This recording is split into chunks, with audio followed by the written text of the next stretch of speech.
Connaître Dieu, 12. Le salut. Le salut peut être compris, de manière générale, en 3 étapes, le salut passé, le salut présent et le salut futur. Le salut passé. Le salut passé fait référence au moment où une personne, qui jusque-là vivait comme si ce monde était tout ce qui existait, entend l'appel de Dieu et devient enfant de Dieu. C'est le commencement d'un chemin de foi, entièrement guidé par la conduite parfaite de Dieu. C'est un événement unique dans une vie, et on le décrit souvent par des expressions comme « recevoir le Saint-Esprit », « être baptisé dans l'Esprit » ou « recevoir la grâce de Dieu ». Cette expérience du salut ne se manifeste pas de la même manière pour tous. Certains peuvent recevoir des dons spirituels comme le parler en langue, tandis que d'autres ne vivent aucun signe visible. Mais il y a une chose que tous vivent sans exception, la prise de conscience du péché, et la reconnaissance que l'on est pécheur. Que toute la maison d'Israël sache donc avec certitude que Dieu a fait Seigneur et Christ ce Jésus que vous avez crucifié. Après avoir entendu cela, ils eurent le cœur transpercé, et dirent à Pierre et aux autres apôtres, « Frères, que devons-nous faire » Pierre leur dit, « Repentez-vous, et que chacun de vous soit baptisé au nom de Jésus-Christ, pour le pardon de vos péchés, et vous recevrez le don du Saint-Esprit. » Celui qui auparavant était insensible au péché commence soudainement à en voir toute la laideur, parce que l'Esprit de Dieu, le Saint-Esprit, est venu toucher son cœur. Et cela conduit à un rejet du péché. Cela ne veut pas dire qu'il est maintenant complètement libéré de l'influence du péché, mais un changement réel et visible commence. Il reconnaît à quel point le péché a souillé sa vie, et il commence à en être profondément attristé. Cette prise de conscience ne se limite pas aux actions visibles, mais englobe aussi tous les péchés commis en pensée et dans le cœur. Et voici ce que nous devons comprendre clairement, lorsque le Saint-Esprit nous révèle notre péché, nous ne nous repentons pas seulement de certains actes mauvais. Nous prenons aussi profondément conscience que nous avons vécu sans relation juste avec Dieu et avec Jésus-Christ. C'est pourquoi, même ceux qui pensent avoir mené une vie moralement bonne, lorsqu'ils sont touchés par la grâce de Dieu, se retrouvent à confesser et à pleurer leurs péchés pendant toute la nuit. Le salut présent. Alors que le salut passé est un événement unique, le salut présent est une réalité continue. C'est vrai, nous avons été éveillés au péché et conduits à la repentance par la grâce de Dieu et la présence du Saint-Esprit en nous. Pourtant, nous ne sommes pas encore totalement libérés de l'influence du péché. Même si nous avons reçu le statut d'enfant de Dieu, nous portons encore en nous les schémas de notre ancienne vie pécheresse. Et le processus de libération continue de ces anciens schémas, c'est cela que nous appelons le salut présent. Du point de vue doctrinal et théologique, il n'y a aucun doute, nous sommes déjà sauvés. Notre salut n'est pas quelque chose de douteux. Il est assuré et inébranlable. Qui nous séparera de l'amour de Christ? Sera-ce la détresse, l'angoisse, la persécution, la faim, la nudité, le danger ou l'épée? Selon ce qui est écrit, c'est à cause de toi qu'on nous met à mort tout le jour, qu'on nous regarde comme des brebis destinées à l'abattoir. Mais dans toutes ces choses, nous sommes plus que vainqueurs par celui qui nous a aimés. Car j'ai l'assurance que ni la mort ni la vie, ni les anges ni les dominations, ni le présent ni l'avenir, ni les puissances, ni la hauteur ni la profondeur, ni aucune autre créature, ne pourra nous séparer de l'amour de Dieu manifesté en Jésus-Christ notre Seigneur. Et pourtant, même en tant que personnes sauvées, nous pouvons connaître des hauts et des bas dans notre marche. Le péché originel a été traité une fois pour toutes, mais les péchés personnels, ceux que nous commettons chaque jour, continuent d'apparaître. Et lorsque ces péchés viennent troubler notre communion avec Dieu, le moyen de restauration, c'est la repentance. Cette repentance ne signifie pas que nous perdons notre salut lorsque nous péchons. Il s'agit plutôt de restaurer continuellement, et de maintenir, une relation vivante avec notre Père, sans honte ni distance. Maintenant je me réjouis, non pas de ce que vous avez été attristés, mais de ce que votre tristesse vous a amené à la repentance. Car vous avez été attristés selon Dieu, si bien que vous n'avez subi aucun dommage de notre part. En effet, la tristesse selon Dieu produit une repentance menant au salut et que l'on ne regrette pas, tandis que la tristesse du monde produit la mort. Voyez en effet ce que cette tristesse selon Dieu a produit en vous, quelle ardeur, quelle justification, quelle indignation, quelle crainte, quel désir, quelle zèle, quelle punition. À tous égards vous avez montré que vous étiez purs dans cette affaire. C'est pourquoi, laissons les discours élémentaires sur le Christ et tendons à ce qui est parfait, sans poser de nouveau le fondement du renoncement aux œuvres mortes, de la foi en Dieu, de l'instruction sur les baptêmes, de l'imposition des mains, de la résurrection des morts et du jugement éternel. Vous l'aimez sans l'avoir vu. Vous croyez en lui sans le voir encore, et vous vous réjouissez d'une joie indicible et glorieuse, parce que vous obtenez le salut de vos âmes pour prix de votre foi. Les exhortations que nous lisons dans le Nouveau Testament ne nous appellent pas à lutter pour un salut que nous n'aurions pas encore reçu. Ce sont des appels adressés à ceux qui ont déjà reçu le don du salut, pour qu'ils vivent d'une manière digne de ce salut et pour qu'ils courent la course, qu'ils livrent le bon combat, qu'ils marchent dans la grâce qui leur a été donnée. Le salut futur. Le salut futur, sans aucun doute, fait référence au salut complet et final qui sera accordé lorsque notre Seigneur Jésus-Christ reviendra et que le royaume éternel de Dieu sera pleinement établi.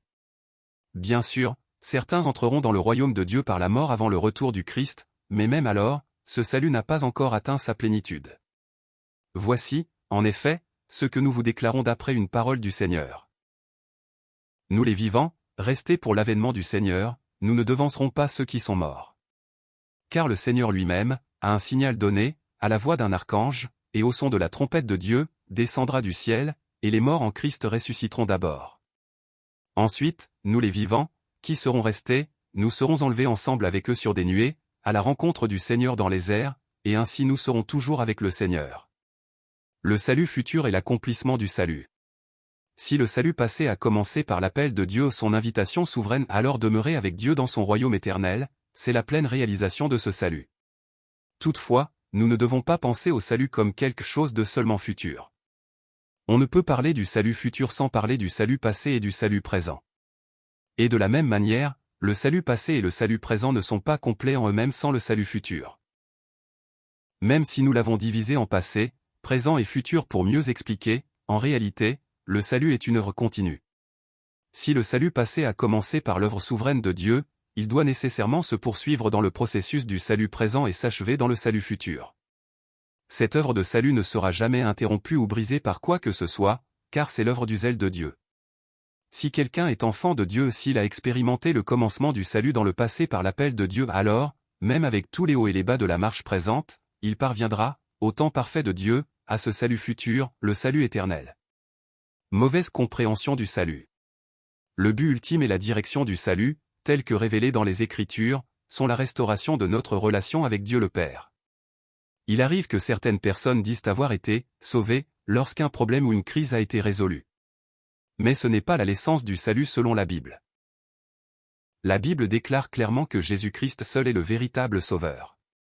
Il n'y a de salut en aucun autre, car il n'y a sous le ciel aucun autre nom donné parmi les hommes, par lequel nous devions être sauvés. Oui, Jésus a guéri beaucoup de malades.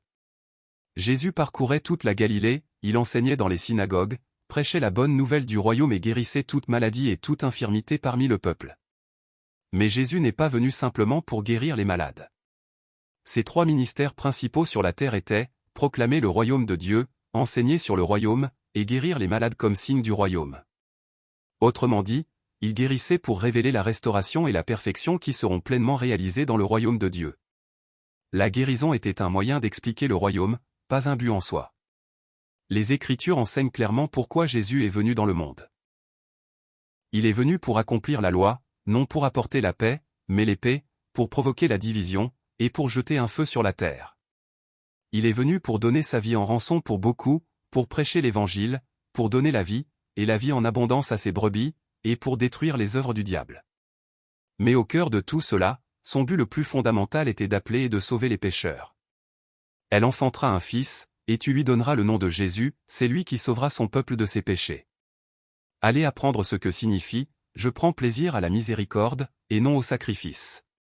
Car je ne suis pas venu appeler des justes, mais des pécheurs. » Dieu, en effet, n'a pas envoyé son Fils dans le monde pour qu'il juge le monde, mais pour que le monde soit sauvé par lui. Si quelqu'un entend mes paroles et ne les garde point, ce n'est pas moi qui le juge, car je suis venu non pour juger le monde, mais pour sauver le monde. Oui, c'est cela. Le salut dont parle la Bible ne concerne pas d'abord la délivrance de circonstances visibles ou extérieures. Il s'agit du salut du péché et du salut de la condition de pécheur. Bien sûr, à cause de son immense amour, Dieu peut accorder une délivrance temporaire de la maladie ou des difficultés.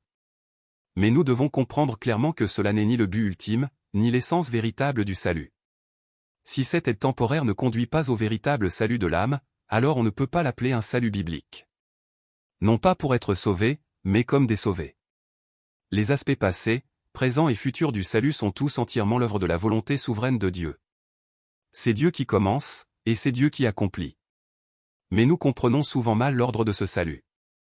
Beaucoup de chrétiens, dans leur zèle pour la foi, supposent à tort que le but ultime de leur dévotion est d'atteindre le salut. Nous ne recevons pas le salut à cause de notre dévotion. C'est parce que Dieu nous a donné la grâce du salut et parce qu'il nous a permis de vivre cet événement passé du salut que nous vivons avec zèle, comme ceux qui ont déjà reçu cette grâce. Si nos meilleurs efforts et notre dévouement ont pour but d'obtenir le salut à la fin, alors nous allons dans une direction complètement erronée. Ce genre de pensée déplace le commencement du salut de Dieu vers nous-mêmes, et conduit inévitablement au légalisme des pharisiens. Jésus-Christ, le seul vrai sauveur, a sévèrement réprimandé cette attitude des pharisiens. Malheur à vous, scribes et pharisiens hypocrites. Parce que vous nettoyez le dehors de la coupe et du plat, mais au-dedans ils sont pleins de rapine et d'intempérance. Pharisiens aveugles. Nettoie d'abord l'intérieur de la coupe et du plat, afin que l'extérieur aussi devienne pur. Malheur à vous, scribes et pharisiens hypocrites. Parce que vous ressemblez à des sépulcres blanchis, qui paraissent beaux au dehors, et qui, au dedans, sont pleins d'ossements de mort et de toute espèce d'impureté. Serpents, race de vipères. Comment échapperez-vous au châtiment de la géhenne? Dieu nous a sauvés. Le salut, quelque chose que nous n'aurions jamais pu accomplir par nous-mêmes, a été accompli par le zèle de Dieu seul. Jésus, qui est Dieu, a porté sur la croix toute la peine de nos péchés.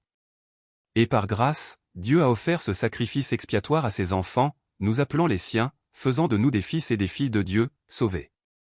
Et maintenant, en tant que ceux qui ont reçu librement ce salut éternel, quelque chose que nous ne pourrons jamais rembourser, nous courons la course, menant une vie digne de l'Évangile.